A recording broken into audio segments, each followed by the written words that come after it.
If you are contemplating starting bolt action from Warlord games, this is the video for you.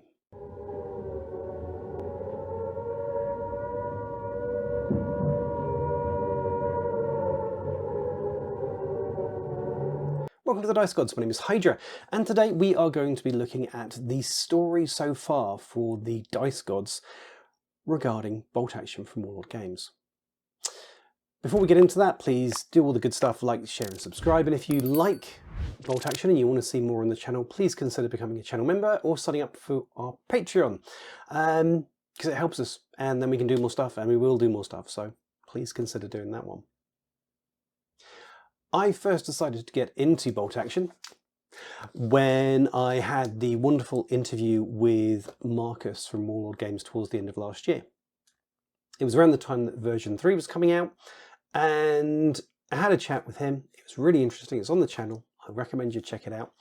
And I was left with this overarching impression of a company that were making a game that was trying to be fun and trying to be positive and good and interesting and exciting. So after a bit of a scratch of the head and a bit of a think about everything, I kind of talked myself into getting involved. Because, you know, we need more systems, let's be honest. This is my experience of it so far. We're quite a few games in. We are just about to be multiple armies in. Mistakes have been made. And yeah, this is my overarching impression. This isn't kind of a review. This is kind of my experience and all the things that kind of newbies need to know. So first of all, I've talked about getting into bolt action before in a previous video, but just to recap, it's, in my view, not particularly expensive to start. You're going to need a rulebook, like this guy here. It's about 40 euros. We're talking in euros, I'm afraid, so brace yourself for that one. It is, as you can see, a big chunky book. It's got everything you need, including army lists, which is really, really good. It's a good book. It's pretty well structured. It's pretty intuitive. There's history there if you need it. There's some example lists, and there's actually lists for all of the major factions, armies, nations that were involved in the Second World War. So that book is a must. Then you're on to buying your army. Now, we've talked about starter boxes. We've talked about things like army boxes, like this one over here. This is the Winter here, bolt action starter army. I think overall, to get to the recommended size, which at the moment is about 1,250 points, that's kind of where the game is aimed to be. You're looking at maybe 300 euros, depending on which you get, because it will vary. If you're buying these, they're quite cost effective, but if you start buying individual vehicles or like upgrades like this, these are my Stig Riders. There we go. So they're metal, as you can see. These things add up. But I decided to go for a winter theme, so I've gone all into it. I've got a Hanomag MMG winter version. I've got winter tank crew.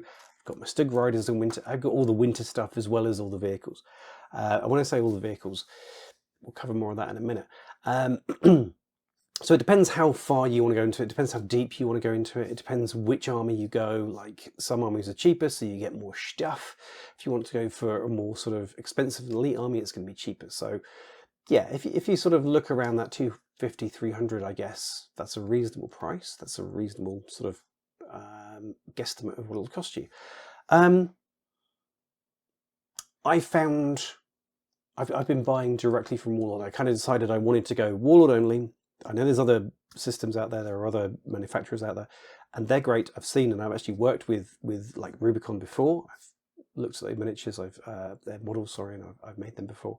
But I wanted to go pure Warlord for this one, so everything was kind of in theory in the same scale and looked the same, etc. So that's where I've gone, and it's been around that price, and I don't think that's bad for what you get. I mean, when you're talking about, you can buy a box of soldiers, 30 of them for 44 euros directly from Warlord. You can get them cheaper from discounting places, but I don't think that's a particularly bad price per miniature. They're multi-part plastic kits. We'll talk more about that in a minute. So I don't think that's particularly bad by it. You have the option of a free army builder. I went for the army builder from Warlord Direct, €25 a year. I found that invaluable. Again, we'll talk about that in a minute. But yeah, overall the buy-in is not too bad. The rules. Big book. We are also getting the Armies of books, which are the expansions. So this has bare bones lists for the main nations. We are then getting the individual Armies of, which will increase the volume, basically. We've just seen it with the release of Armies of Germany. It's changed things quite a lot from this book. What you can get, the way that particular platoons are structured, you know, the way that squads go together, they're different in Armies of to in here, which is interesting. Caught me a little bit off guard, I've got to be honest. I had like whole 10-man squads of STG-44 assault rifles. You can't do that anymore. A little bit annoying, but it's okay. There's ways around it. It's not an issue. Because of the way as well that the armies go together, I'm used to thinking about, this is squad 1.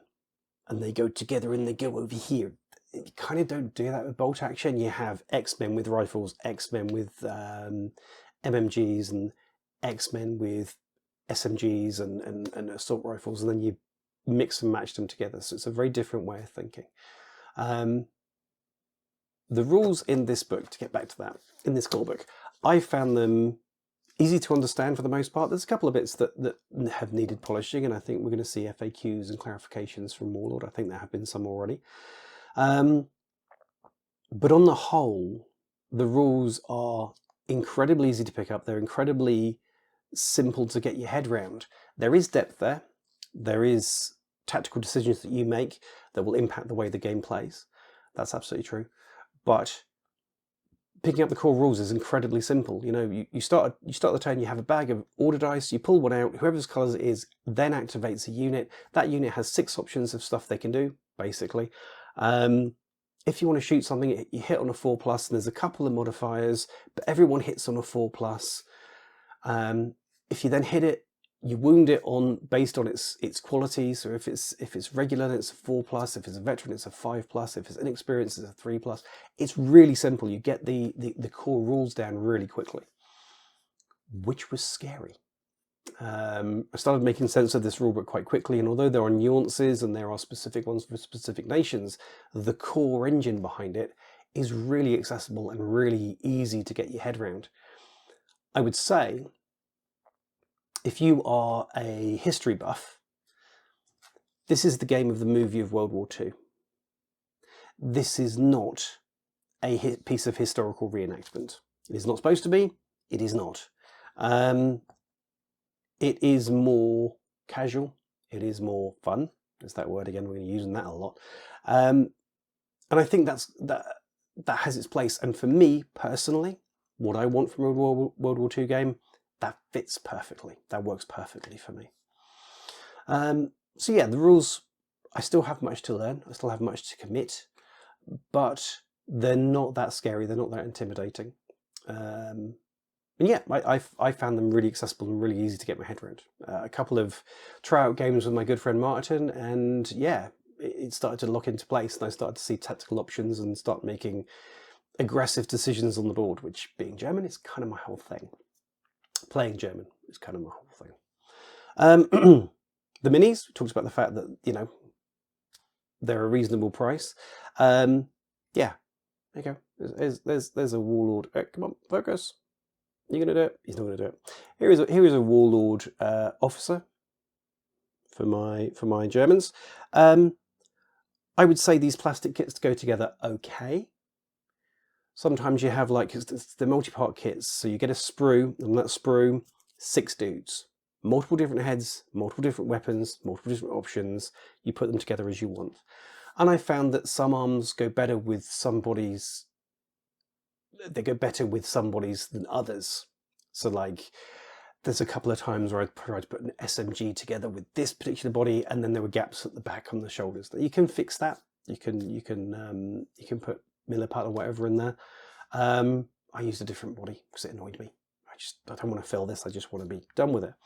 There were a couple of on each of the miniatures. There were a couple of mold lines that needed some attention, but actually they go together quite quickly. They go together quite easily. And I'm happy with the results. I mean, there's a load of Germans over it. This is all winter here. Germans over there. That is not all of them. Mistakes were definitely made. So, yeah, I'd say that the infantry go together well. There's more options than you know what to do with, and that's possibly one of the challenges as a newbie. You're going to get this box and there's all the stuff, and what do you want? I don't know. There's plenty of places out there that can help you. We're going to do some stuff on that soon, just some basics of army building and stuff, but a little bit of thought, a little bit of understanding of the big book, and it all starts falling into place. The vehicles, so this is a part painted Panther. It's all shiny because it's waiting to be pin washed and stuff. The vehicles are a different story. Now, they are kind of split into, for me, two different types. We've got the plastic kits like this, and then we have the ones that are a mix of resin and metal. They're very different. The resin and metal are the older ones. I would say if you're a newbie, they're a little bit more intensive to work with. They're a little bit more challenging to work with. But there are some weird things with these plastic ones. I've taken the turret off because of one of the weird things. Like, this has a system for connecting the turret. On some of the tanks that I've got, because I've got 15, I don't know how that happened. Okay? You need like 2. I have 15. Don't judge me. I'm judging myself. But this turret ring, where it goes in, and you have these connections to hold it in place, it's quite tight, and it actually grinds the paint off. Will you see it? A little bit. It's really annoying. And actually putting some of these together, these plastic kits, can be a bit of pain in the butt, to be honest with you. Some of the instructions are a bit vague. Some of the instructions are missing. I can't remember which one of the kits that I was working on. There was a piece and it showed you and it went there. There was no number against it. I had to search through the whole sprue until I found this tiny little thing. Oh, that goes, okay, that one. There's no number against it. You just have to guess. And there are quite a few of these Warlord kits, and I've built the Tiger II, I've built Panzer IVs, Stugs, all kinds of stuff. There were quite a few that were just a bit of a pain, and they could have been simpler. The result, I think, is fine. I mean, these vehicles are sort of between, depending on the size, depending on the age, depending on the material, €20 up to 50 or 60, depending on what you get. So if you get like a towing vehicle and a gun with a full crew, that's getting up to the 50, 60. If you get a motorbike, it can be down to like 15. So if you work around the sort of 30 to 45 euro mark for a vehicle, you won't be surprised. And I think the result is good. I think that they are nice. I think they look the part, very much so. Get it in camera. Especially when it's painted and weathered and all that's done. We're working on it. There's a lot. I think they're good. I think they're nice. One weird thing that I had actually was with some of them, the decals that come in the box are generic and they don't work for the vehicle that they're with. So I wanted to make Panzer IVs with Scherzen and putting the numbers. So that's the sort of extra armor that sticks on the outside of later marks of Panzer IVs, if you know your history. And I wanted to stick the vehicle number on the turret Scherzen because that's where it is a lot of the time. The decals that came in the box with the Panzer IV were too big. They didn't fit. Just that particular piece of Scherzen, too small. Which was just like... And there were a couple, I think, there were a couple of the vehicles that I worked on where it's like, okay, I'm going to use this decal. No, I'm not going to use that decal, it doesn't fit. It was a little vexing. So I then had to, you can buy other decals from Warlord. I did. They were the perfect size. This was great. But it was a bit... So there's that. And a lot of the older vehicles, they come with their unit cards, and the unit cards are for version 2. Which, I mean, it's understandable. There's stock out there. They're not going to recall all of it so they can put new things in, but just be aware you might get a card, really useful little card that tells you what the vehicle does, and it'll be wrong. Nothing we can do about that. But overall, I'm happy with them, but I would say if you're going to put together a lot of the vehicles, take your time, double check everything, dry fit everything. There's a couple of things that I put together. There's a couple of my stugs have got a slight misalignment on the back because I didn't quite do the dry fit. It was late at night. I didn't do what I should have done. Learn from my mistakes, dry fit everything, make sure it all fits nicely together, and then glue the thing. Should have learned that years ago. Didn't. Here we are. So overall, the quality of the minis is nice. I'm finding them quite easy to paint. I mean, with the vehicles, I'm using an airbrush, so it's a lot easier. So when you want to get the camo on there, it's a lot simpler. But like with the infantry, it's not hours and hours and hours to paint them because this isn't Space Warrior 5. This is the Second World War. People are wearing muted stuff because they don't want to get shot. It's quite basic. The most complicated thing was looking up some of the colours that the various pouches and things, bread bags and gas mask holders needed to be. Looking those up and figuring out what those should be. And a lot of the time the answer was, well, it kind of depends. Anyway, so that was kind of the hardest bit of figuring out what to paint what. But yeah, it was fine. I found them relatively easy to paint, relatively easy to put together. So that was good. I was happy with those. Then we've got the community. The community is active, it's engaged. At the moment, I would say it's quite fractured in some ways, and that is the people that are hankering for version 2 and miss version 2 and think version 3 is stupid, and the people that have moved on to version 3 plus the new people. That always happens, I think, with a new version of a game. I think it's inevitable.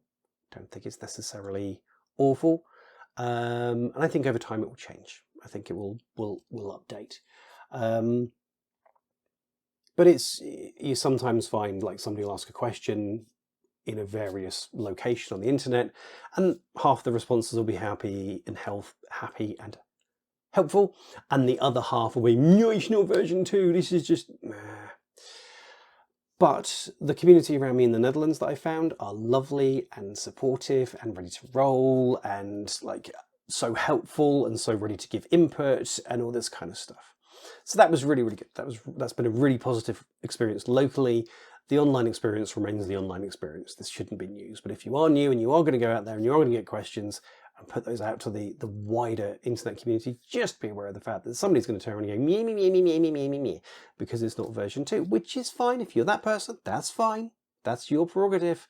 But as new players, that can be incredibly off-putting. Because like, am I playing the worst version of this game? No, we're not playing the current version of this game. Some people prefer the old stuff, and that's fine. So just look out for those guys. It's fine. They'll be okay. They'll come around in the end, or, you know. So how was my gaming experience? Most importantly, how was my gaming experience with this? I've had a few games of Bolt Action at this point. We've kind of got to the playing the full rules. I've given a demo to someone. That was exciting. Especially when they asked questions and I was like, 5? Don't know what the question was. The answer's 5. So that was really interesting. But overall, playing the game, it's a blast.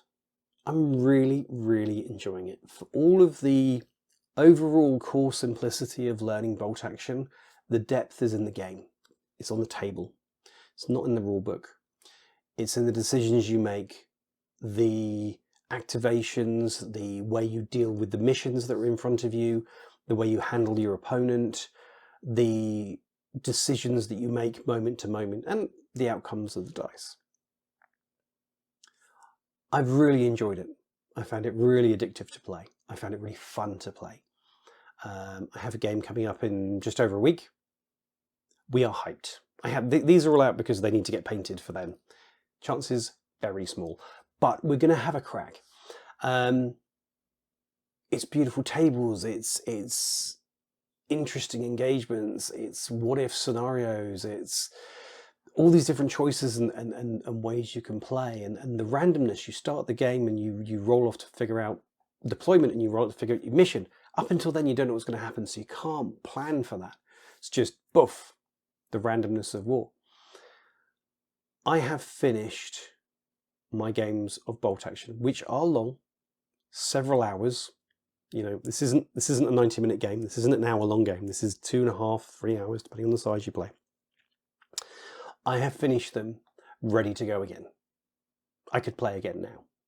It's kind of that feeling, you know, you finish the game, you're like, that was great, let's do it again. Which is nice, because there is depth to the game, there are tactical options to the game, but it was fun, and it didn't make my brain dribble out of my ears. This is nice. I don't always want to be taking an exam when I'm doing my hobby. How exciting. And with, I mean, the only possible downside, as I say, I mentioned briefly, we've got the Armies of books coming out. I've built my miniatures in a certain way. If I'd have known that book was going to change things, I might have done it differently. But that's a newbie experience, so just be aware of that one. Don't maybe go completely up to your ears in things as I did. Maybe give yourself some options and build what you need rather than everything, especially with the Americans are coming out this year. I think the British Armies of British is coming out this year as well, but don't quote me, I'm probably wrong. That's probably next year. But it's probably my only negative experience, if you can call it that, and the building of the vehicles. But actually playing the game, I love it. It's great. I find the army builder, which I have on my phone, it's linked to my desktop, it syncs, is amazing, I have to say. I know there are free versions out there, but as I said at the start, we were going full Warlord to see what the manufacturer's, or the experience from the manufacturer was like. The app is phenomenal. It syncs, so like almost in real time it seems. You can force a sync, so your list saves up to the cloud and you can pull it down on your desktop or on your phone. It outputs to PDF wherever you need it. And the Armies of updates, so the Armies of Germany books, as I say, they're just coming out now. People are just starting to receive their copies. And it was getting on for a week ago that the actual app updated with all of the new profiles, all of the new different squads, I've forgotten the name, types of troops as well, different structures and different special rules, because all the special rules are in there too, in the app before people were getting the book. Brilliant. That's great. I don't actually have to buy the book. Have I bought the book? No, because it's my birthday, so my wife got it for me. That's not the point. I've got it coming because I want the book and I want to like immerse myself in the experience. But I am already building lists on the phone of that book and with those different rules, which is phenomenal, which is really, really great. And I think it's a really nice touch by Warlord that those things are in there. So overall, where am I with bolt action? If you are contemplating getting involved with this system, go for it.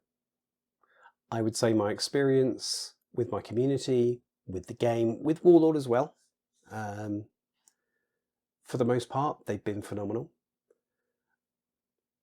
Has been really positive. It's been a really positive experience. This is a fun game with depth. I can get my teeth into it as much as I want. There are choices that I can make if I want to play historical. So like over here, we have a theatre book. This is the Bulge book. So if I wanted to play Bulge, there are missions specific for Bulge in version 2 for there. So I can still use those missions in version 3. We have that. I can go full historical. I can go full fluff bunny. I can go complete fantasy. So the second army that accidentally is being bought for my birthday is British 8th Army. They will probably be playing against my winter Germans. So we can have Brits in shorts, Germans in their heavy coats and their winter coats. I mean, why not? You can do both these things. You can do the historical, you can do the fluffy, and I think that's great. But most of all, I think, if you're sitting on the fence, know that there are many worse ways that you can spend your time than playing bolt action. If you do, World War II interests you, if you're looking for a sort of 28mm historical game, and you don't want it to be a history exam, you don't want it to be headache-inducing, you just want to pick up some dice and have fun, or go a little bit deeper if you feel like it, this system, this is what Warlord games have made, and I have to say it's impressive.